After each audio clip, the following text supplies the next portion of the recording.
free public electric vehicle chargers are a bad idea, but not for the reason that you might be thinking.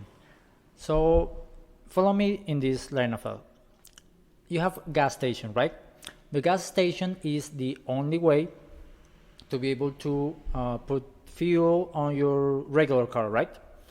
What happened with electric vehicles? With electric vehicles, the gas station or the charging station is not your only option, and is not even your first option to get energy into your car. Your first option, most likely your home, and where the electricity is cheap, and normally you charge your car in a time frame where the electricity is even cheaper, that is at night.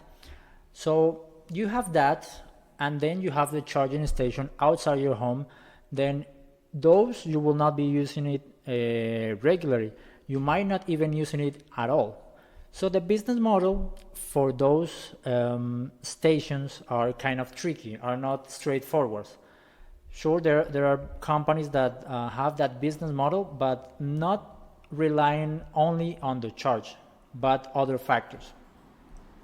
So having that in mind, there are other companies or institutions like governments or utility companies sometimes that they install public electric chargers for free, not because of the business model of charging for the service, but because they want to show that their brand is eco-friendly, or they want to incentivize the use of electric mobility.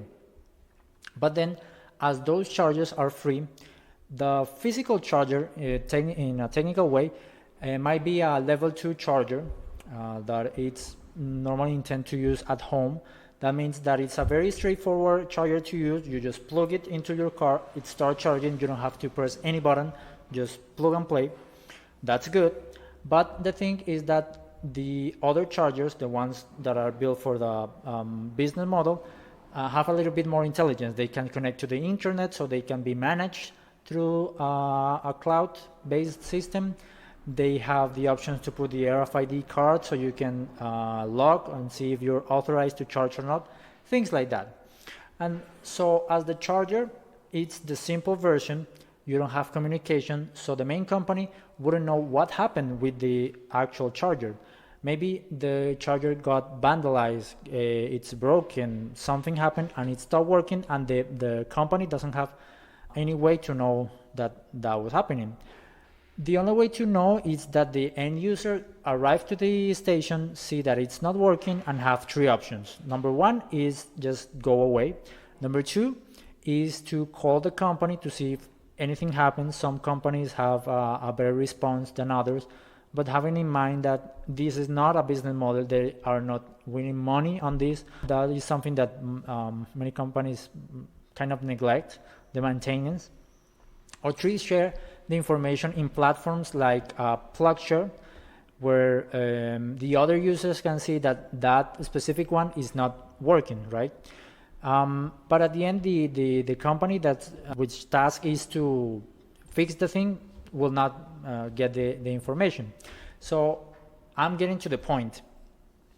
If you have those rechargers that are neglected because they don't have necessarily the budget to maintenance or change if they get broke, and if you're either a new electric car user or a user that wants to buy an electric car, and you see that, then your illusion got a little bit deflected. Like, you are doing it for the environment, for many things, but also because you know that there are free public electric charging stations, just to realize that they are not working. So part of the perks of going electric are lost in this way. So it might give a bad image on what's happening. And another thing is that some of the companies were able to do this in a good way.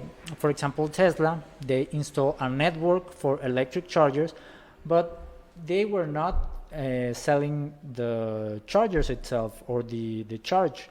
What they are selling is cars. So they have done a good maintenance of the network, and even though they stop at the beginning, they say that they will be free forever, then they change their mind, so they start charging, but they are at the break-even point. So it's something like 35 cents per kilowatt, something like that. But for long distance trips, it's worth it.